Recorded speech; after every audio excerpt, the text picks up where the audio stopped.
안녕하세요. 김과장TV의 원포인트 레슨 시간입니다. 여러분, 반도체 업계에는 수십 년 동안 내려온 아주 강력한 믿음이 하나 있습니다. 바로 칩을 작게 만들면 성능은 무조건 좋아진다는 것이죠. 하지만 최첨단 디램의 세계로 들어오면 이 명제는 더 이상 단순한 진리가 아닙니다. 이번 시간에는 게이트를 줄이는 스케일링이 가져온 속도의 역설, 그리고 이 물리적 한계를 극복하기 위해 엔지니어들이 어떤 처절한 사투를 벌이고 있는지 그 공학적 해법들을 하나씩 파헤쳐 보겠습니다. 먼저 이론부터 살펴볼까요? 정전계 스케일링이라는 이론이 있습니다. 소자의 크기와 전압을 똑같은 비율인 K만큼 줄이면 내부 전기장은 일정하게 유지되면서 엄청난 이득을 얻게 된다는 원리죠. 이 이론대로라면 게이트 길이가 짧아진 만큼 전자가 이동할 거리도 줄어듭니다. 지연 시간은 K분의 1로 감소하니 속도는 K배 빨라지고 소비 전력은 무려 K제곱분의 1로 줄어들게 됩니다. 외부 요인을 무시할 수 있다면 말 그대로 작게 만드는 것이 정답인 마법 같은 시나리오입니다. 하지만 우리가 나노미터 단위의 초미세 공정으로 진입하면서 이 아름다운 약속은 깨지기 시작했습니다. 이 그래프를 한번 보시죠.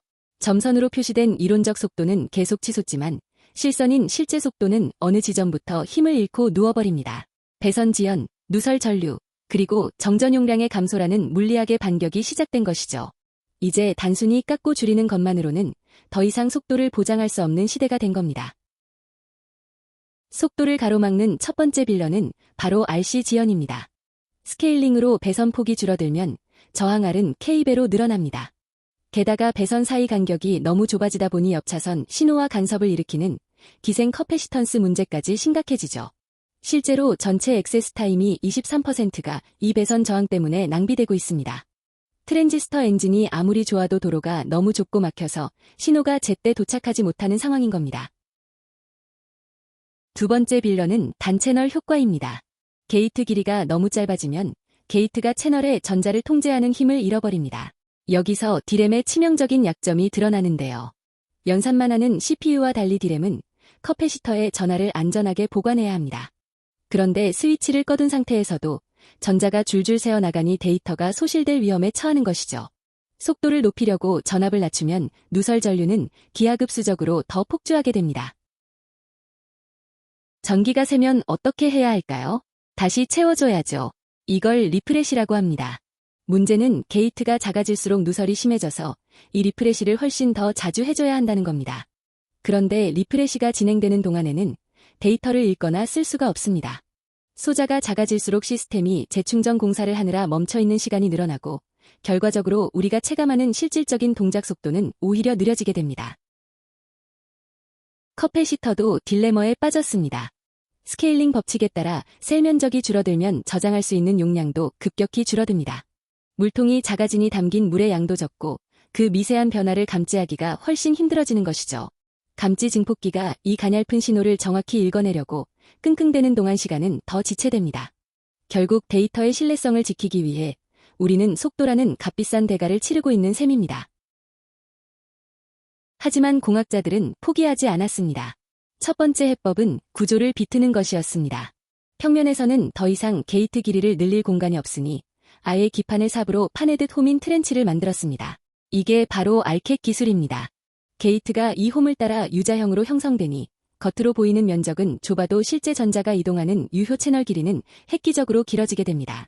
덕분에 누설 전류는 잡으면서도 집적도를 높이는 데 성공했죠. 두 번째 해법은 배선을 지하로 숨기는 것이었습니다. 기존에는 게이트와 빈라인이 모두 표면에 노출되어 있어 서로 정기적인 간섭을 심하게 일으켰습니다. 그래서 아예 워드라인 배선을 실리콘 기판 아래로 매립해버리는 베리드 워드라인 기술을 도입했죠. 물리적인 거리가 멀어지니 간섭은 줄어들고 신호 전달은 더 깨끗하고 빨라지게 되었습니다. 구조로 안 될 때는 소재를 바꿨습니다. 기존의 이산화 규소 절연막은 너무 얇아지면 전자가 유령처럼 통과하는 터널링 현상이 생깁니다. 이를 해결하기 위해 산화하프늄이나 산화지르코늄 같은 고유전율을 갖는 하이K 물질을 가져왔습니다. 이 물질들은 물리적으로는 두껍게 만들어 전자가 못 넘어가게 막으면서도 정기적으로는 아주 얇은 막처럼 동작해 높은 정전 용량을 확보해줍니다. 덕분에 미세한 공간에서도 충분한 신호 전압을 얻어 읽기 오류를 줄일 수 있게 되었죠. 회로 설계에서도 마법 같은 기술들이 들어갑니다. 칩 내부에 전압 강화 변환기인 VDC를 직접 넣어서 내부의 높은 전압으로부터 미세한 트랜지스터가 타버리지 않도록 보호해줍니다. 또한 데이터 라인을 전압의 딱 절반 수준으로 미리 충전해두는 기술도 핵심입니다.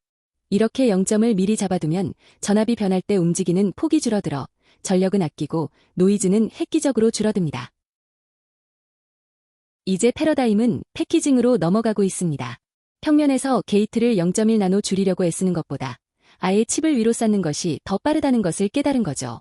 칩에 수천 개의 미세한 구멍을 뚫어 수직으로 연결하는 TSV 기술이 그 핵심입니다. 배선 길이는 압도적으로 짧아지고 저항과 커패시턴스는 동시에 감소합니다. 요즘 AI 칩에서 난리인 HBM이 바로 이 기술을 극대화해 대역폭의 신기원을 연 사례입니다. 자, 오늘 내용을 정리해볼까요? 게이트가 작아지면 무조건 빨라지는가? 라는 질문에 대한 답은 이론적으로는 예스이지만 현실적으로는 노입니다. 단순히 작게만 만들면 배선 저항과 누설 전류라는 함정에 빠져 오히려 더 느려지기 때문이죠. 우리가 지금 누리고 있는 고속 디램은 단순히 축소의 결과가 아니라 3D 구조, 신소재, 매립형 배선, 그리고 적층 기술까지 물리학의 한계를 넘으려 했던 공학자들의 처절한 투쟁이 산물입니다. 결론입니다.